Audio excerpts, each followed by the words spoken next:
Hello, everybody. Welcome to the Frank Fernandez Show. My name is Frank Fernandez. I'm coming to you stag today, July 15th, 2010, about 5:20 in the afternoon.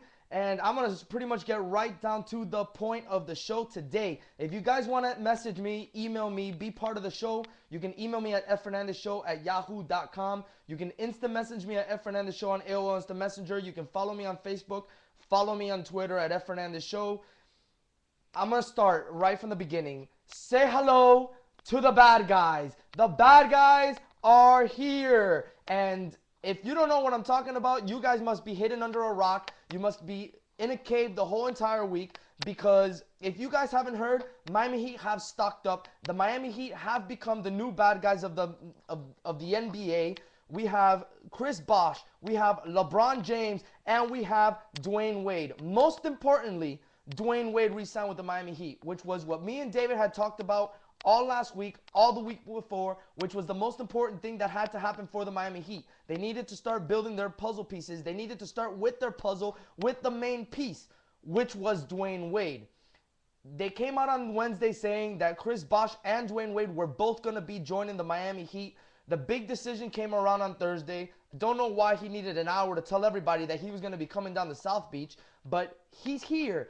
And this town exploded. The only thing that we heard was LeBron James saying, "This fall, I'm going to take my talents over to South Beach." And that's it. The city exploded. A big nuclear bomb landed in the middle of South Beach, and just the waves went all throughout the city. Everybody's extremely excited. The euphoria is still in the air. I feel like I have a huge hangover, like if I've been drinking all night, and it's the excitement of it.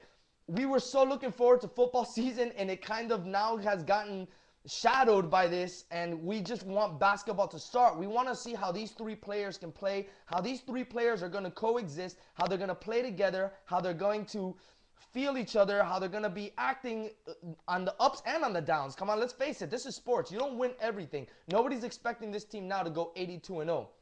Of course, they need to start building, and little by little, they started building the puzzle. On Wednesday, you got Wade and you got Bosh. On Thursday, you got LeBron. As soon as the decision was over, Beasley was already traded to the Timberwolves pretty much for a Happy Meal. For a Happy Meal. It's fantastic. They picked up his entire contract, and we got like a first, or we got a couple picks for him, which was fantastic. Bro, even if we would have gotten Beasley out the door with nobody, giving him away, it's fine. We do not need that lost-minded soul on this basketball team, especially because all he's going to do is bring this team backwards. We need somebody to bring this team forwards. All he's going to do is bring this team backwards. So right now, the puzzle pieces are being placed little by little, and Pat Riley, you're looking like a G. You're looking like a pimp. You're looking like a player. You're looking like the man in Miami. Everybody around the league now hates Miami because of the work that Pat Riley and Dwayne Wade have been able to do for this organization. Pretty much 15 days into free agency is what we're looking at. And when the LeBron decision went down, it was 9 days into free agency. So kudos to Pat Riley. Thank you, LeBron, for coming. Thank you, Chris Bosh, for coming. And thank you, Dwayne Wade, for re-signing. Yes, I will always mention Dwayne Wade last, because Dwayne Wade is the man on this team. LeBron James, Chris Bosh came to join Dwayne Wade on this team, and that's who's gonna be named last. Beasley gone. Right away, you make a move for Mike Miller, a 40% shooter from the three-point line. A couple days ago, Ilgauskas decides to come on in and join. You have Juwan Howard also on the brink of signing. So I believe Ilgauskas is supposed to sign tomorrow, Friday, and by Monday, Juwan Howard should be a member of this team. A point guard. You're gonna ask point guard. You don't need a point guard on this team. You can pick out a fan from any Heat game. Pick one lucky fan a week, and they pretty much could run the point. It'll help you with the salary cap. Are you really worried about a point guard at this point? No, you don't have to be worried about a point guard at this point. Trouble filling the roster? I do not think it's going to be a problem filling the roster. We got 6 days since LeBron has made his decision, and Dwayne Wade laughed off the question about it, and he says that his phone's blowing up with text messages of people wanting to come in and join the Heat. The Heat made an effort to go after Derek Fisher last week. It didn't work as planned. He decided to go back to the Lakers.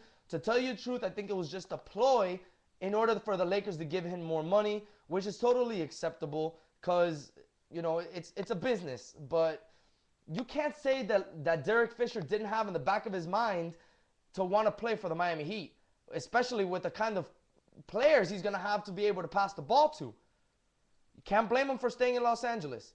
The Los Angeles Lakers are the favorites this year. You cannot put Miami as the favorites. This team hasn't played a game together. LeBron, Bosh, Wade have played in the Olympics together. They've played on the national team together. They played on All-Star games together.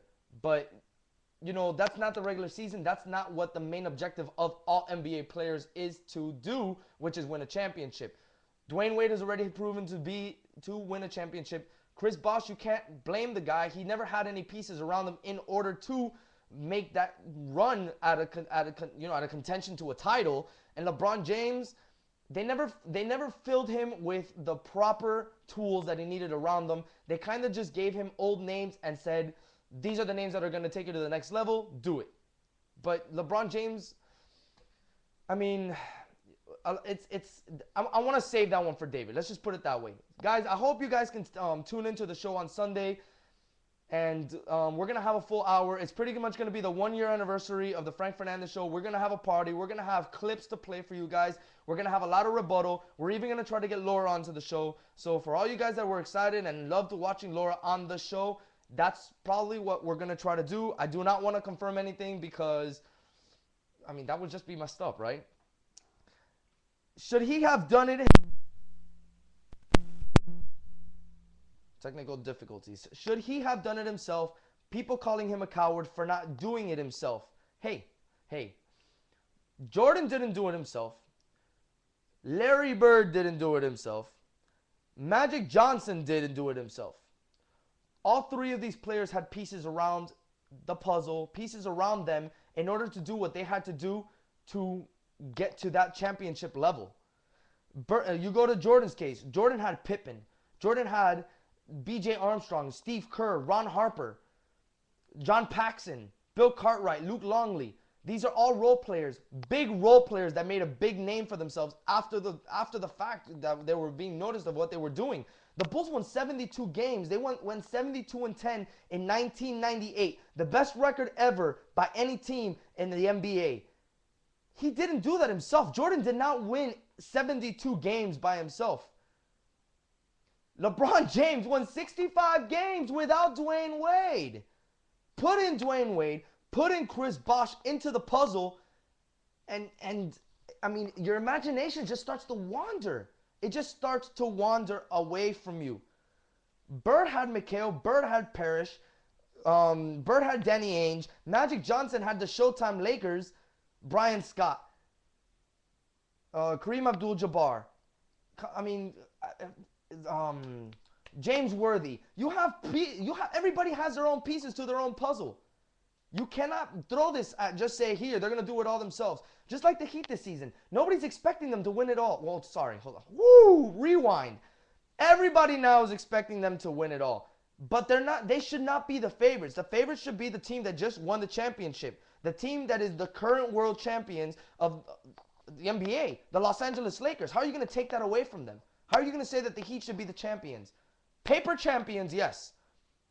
The Jets, just like the Jets are paper champions. The Jets haven't proven to do anything. The Jets still have to go out on the field and do what they got to do, just like the Heat. And now they're starting to build the puzzles around, the pieces around the puzzle. Look at the pieces they're starting to build. There's so much height on this team that you can't say that they're going to get most of the rebounds. They have to win with the height on this team, they have to win every single, I mean, the battle of the boards have to be there. The battle of the boards have to be the top notch. First of all, this team, you got LeBron that's like 6'11", 6'8".